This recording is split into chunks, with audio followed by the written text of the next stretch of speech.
Hello दोस्तों, कैसे हैं आप सब। उम्मीद है बहुत अच्छे होंगे। तो आज जो है मैं आप लोगों के लिए एक वीडियो लेके आया हूं और ये वीडियो जो है मैंने वैक्सीन पे तैयार की है। तो इस वीडियो में हम लोग जानेंगे कि वैक्सीन क्या होता है, वैक्सीन जो है कैसे बनाया जाता है, वैक्सीन जो है कैसे काम करता है और हमारे शरीर के लिए कैसे फायदेमंद है। तो इन सब चीजों पे हम लोग बात करने वाले हैं आज। लेकिन वैक्सीन को जानने से पहले हमें इसके कॉन्सेप्ट को, हमें इसके सिद्धांत को बेहतर समझने के लिए हमें कुछ और चीजों के बारे में समझना होगा। जैसे कि मैं कुछ तंत्र के बारे में बात कर रहा हूं, मैं कुछ सिस्टम के बारे में बात कर रहा हूं जो कि हमारी बॉडी के अंदर पाए जाते हैं। आप लोगों ने सुना होगा हमारी बॉडी में कई सारे तरीके के जो है सिस्टम पाए जाते हैं और उन सभी सिस्टम का काम अलग अलग होता है।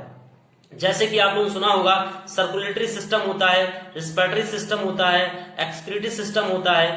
तो सर्कुलेटरी सिस्टम का काम क्या होता है, जो है ब्लड को पंप करता है पूरी बॉडी के अंदर, यानी कि पूरी बॉडी के अंदर ब्लड को सप्लाई करता है। इसी तरीके से जो है रिस्पिरेटरी सिस्टम है, रिस्पिरेटरी सिस्टम का मेन वर्क क्या होता है कि जो है सांस को अंदर ले जाता है और सांस को बाहर छोड़ देता है। तो ये जो है रिस्पिरेटरी सिस्टम का काम हो जाता है।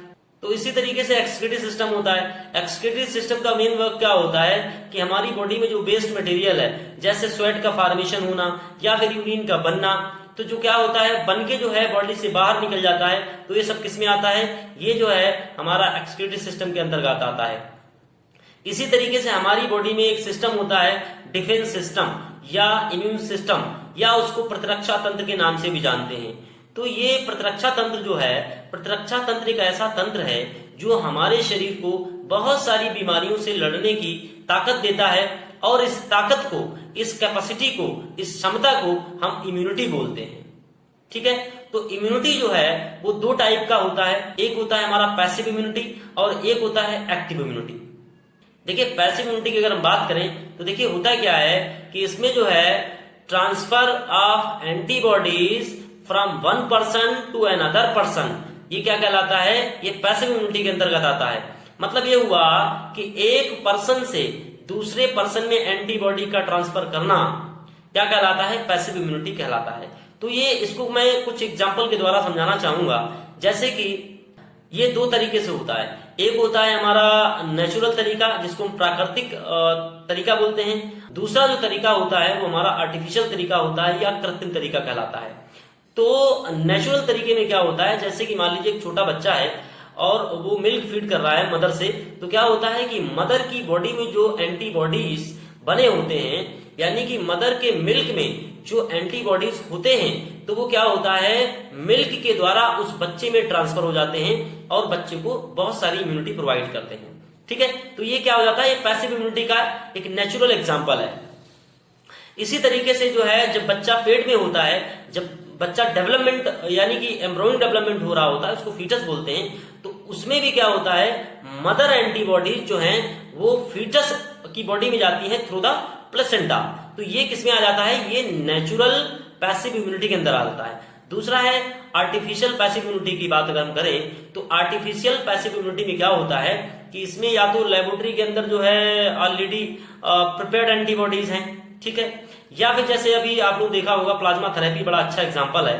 प्लाज्मा थेरेपी में क्या हो रहा था कि जैसे मान लीजिए एक पर्सन को जो है कोरोना हो गया, तो इसका मतलब क्या हुआ कि जब कोरोना हुआ वो रिकवर हो गया, तो इसका मतलब ये है कि कोरोना के अगेंस्ट जो एंटीबॉडीज होते हैं तो वो उसके ऑलरेडी बॉडी में बने हुए हैं। तो जब हम उस बॉडी का ब्लड निकाल के दूसरे पर्सन में डालेंगे जो मतलब जिसको जरूरत है, जो मान लीजिए कोरोना से ही परेशान है और वो बिल्कुल सीरियस यानी कि सीवियर स्टेट में है, तब जो है जो ठीक हुआ आदमी है उससे हम उसका ब्लड निकालेंगे, ब्लड प्लाज्मा निकालेंगे, और कोई पर्सन जो है परेशान है कोविड से ही, तो उसमें हम आसानी से उसको ट्रांसफर कर देंगे। तो क्या होगा, ये एक आर्टिफिशियल जो है इम्यूनिटी के अंतर्गत आ जाता है, एक पैसिव आर्टिफिशियल इम्यूनिटी के अंतर्गत आ जाएगा। और इसमें देखिए क्या होता है, फायदा क्या होता है, इसमें फायदा ये होता है कि पर्सन को इंस्टेंट जो है, पर्सन को इमीडिएट जो है आराम मिल जाता है और वो उस बीमारी से ठीक हो जाता है। ठीक है, ऐसी बहुत सारे अदर एग्जांपल्स हैं, जैसे मान लीजिए स्नेक बाइट का भी एग्जांपल है। स्नेक बाइट में क्या होता है, स्नेक का जहर हमारी बॉडी में चला जाता है। अब उसको ठीक करने के लिए क्या होता है कि एंटीबॉडी ऑलरेडी प्रिपेयर कर लिए जाते हैं लेबोरेटरी के अंदर, लेबोरेटरी के अंदर एंटीबॉडीज प्रिपेयर कर ली जाती हैं उस पर्टिकुलर वेनम के लिए। तो उनको एंटी वेनम एक्चुअल बोलते हैं। तो क्या होता है, उन एंटी वेनम को जिसको काटा गया है, जिसको स्नेक ने बाइट किया है, तो उसमें जो है ऑलरेडी प्रिपेयर्ड एंटीबॉडी जो है ट्रांसफर कर दी जाते हैं। इस तरीके से वो इंसान ठीक हो जाता है, लेकिन इमीडिएट एक्शन होता है। लेकिन ऐसा नहीं होगा, इसका लॉन्ग लास्टिंग इफेक्ट नहीं है। लॉन्ग लास्टिंग इफेक्ट का मतलब यह है कि अगर स्नेक दोबारा से बाद में काट ले तो फिर वो उसको असर करे, तो ऐसा नहीं होगा। तो इसमें क्या होता है कि ये शॉर्ट टाइम के लिए होता है, इमीडिएट एक्शन करता है और ये लंबे समय तक काम नहीं करता है। ठीक है, तो ये जो है पैसिव इम्यूनिटी के कुछ एग्जांपल्स थे जो कि मैंने आपको बता दिए। इसी तरीके से होते हैं हमारे एक्टिव इम्यूनिटी।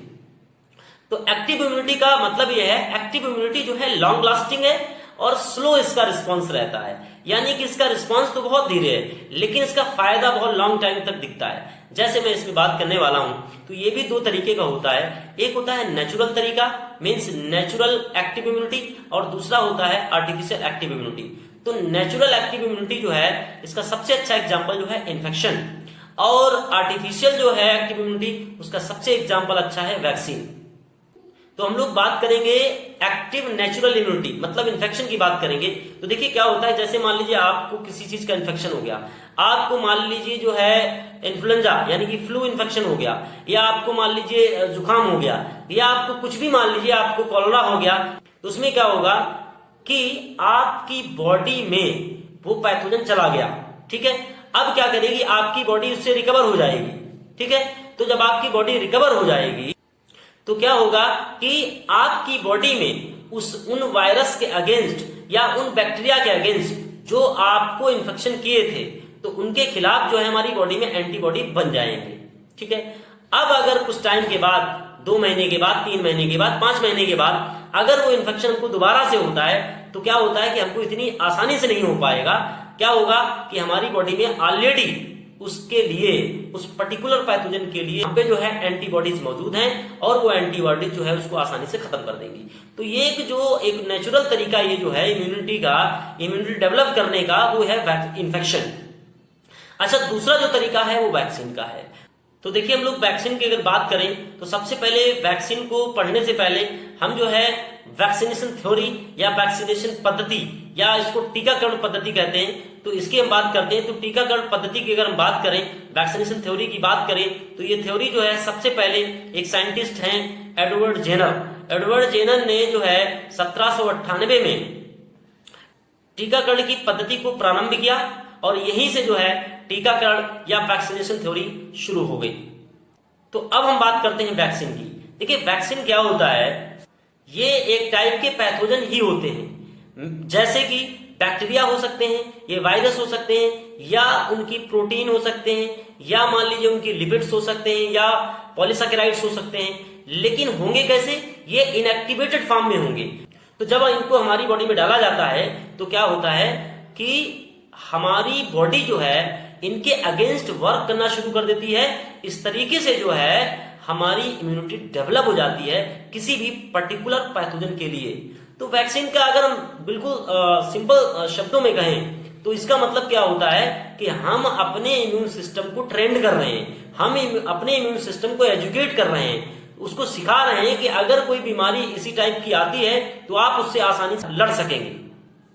ठीक है, तो ये होता है वैक्सीन।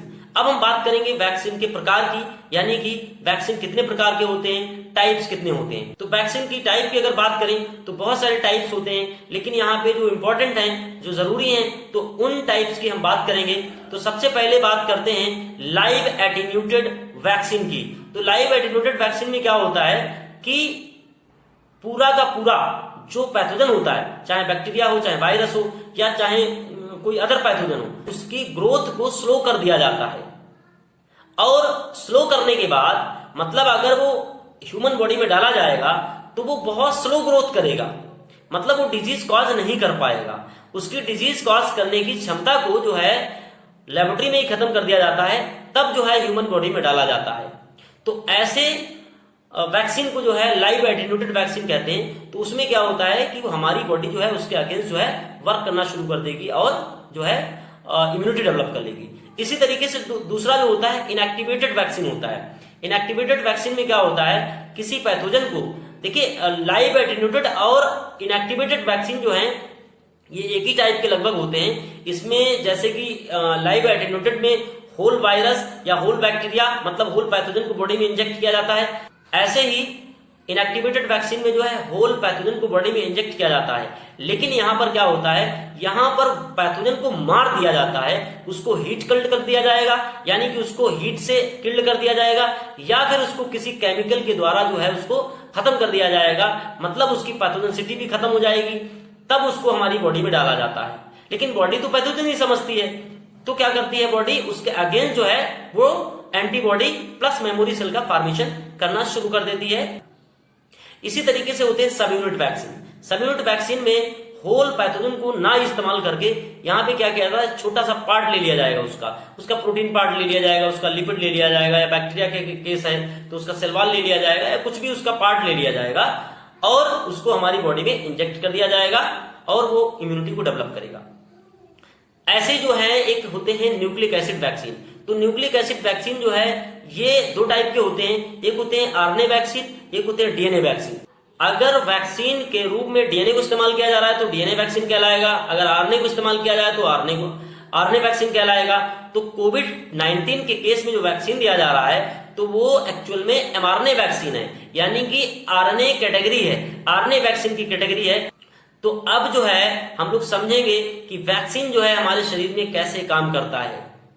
तो देखिए होता क्या है, जैसे मान लीजिए वैक्सीन हमारी बॉडी में डाला गया, जैसे कि मैंने कहा इसमें पैथोजन को ही डाला जाता है इनएक्टिवेट या उसको किल्ड करके, ठीक है ना, या उसका कोई पार्ट डाल दिया जाता है। तो उसमें क्या होता है कि जैसे मान लीजिए आपने पोलियो का वैक्सीन लिया, तो पोलियो का वैक्सीन लिया तो आपके अंदर क्या चला गया, आपके अंदर पोलियो का वायरस चला गया। तो लेकिन किस फॉर्म में है, वो इनएक्टिवेटेड फॉर्म में है। तो बॉडी क्या करेगी, बॉडी तो यही समझेगी कि पोलियो वायरस आया है, तो बॉडी क्या करेगी, उसके लिए बहुत सारे एंटीबॉडीज प्लस मेमोरी सेल का फॉर्मेशन कर लेगी। अब क्या होगा, उसके बाद अगर इन फ्यूचर में कभी वो वायरस यानी कि पोलियो वायरस आपकी बॉडी में अटैक करता है तो आपके पास जो है ऑलरेडी एंटीबॉडीज प्रिपेयर्ड हैं प्लस मेमोरी सेल प्रिपेयर्ड हैं। तो ये जो ऑलरेडी आपकी बॉडी में जो prepared antibodies plus memory cell जो हैं वो उस वायरस से आसानी से जो है फाइट कर पाएंगे और आसानी से आपकी बॉडी को सेफ रखेंगे। ऐसा हर किसी बीमारी में होता है। जिस बीमारी की वैक्सीन हम पे है उस बीमारी का अगर पैथोजन हम पे आता है तो हमारी बॉडी उससे आसानी से लड़ जाती है और हमको सेफ रखती है। तो ये जो है तरीका है वैक्सीन का काम करने का शरीर के अंदर। इसीलिए जो भी वैक्सीन होते हैं, जो इंपॉर्टेंट वैक्सीन है, जैसे कि कोविड वैक्सीन जो है अभी इस्तेमाल में है, तो जो है ज्यादा से ज्यादा इसको इस्तेमाल करा जाना चाहिए ताकि जो है हम इस वायरस के अगेंस्ट जो है अपनी बॉडी को मजबूत कर सकें और इन फ्यूचर अगर ये वायरस हमको होता है तो फिर हमारी बॉडी जो है आसानी से उससे फाइट कर सके। तो ये कुछ बहुत इंपॉर्टेंट, बहुत जरूरी जो है जानकारी थी वैक्सीन के बारे में। तो अगर ये वैक्सीन के बारे में आपको जानकारी अच्छी लगे तो वीडियो को लाइक करिए, शेयर करिए और कमेंट्स करिए और चैनल को सब्सक्राइब करिए। Thank you very much.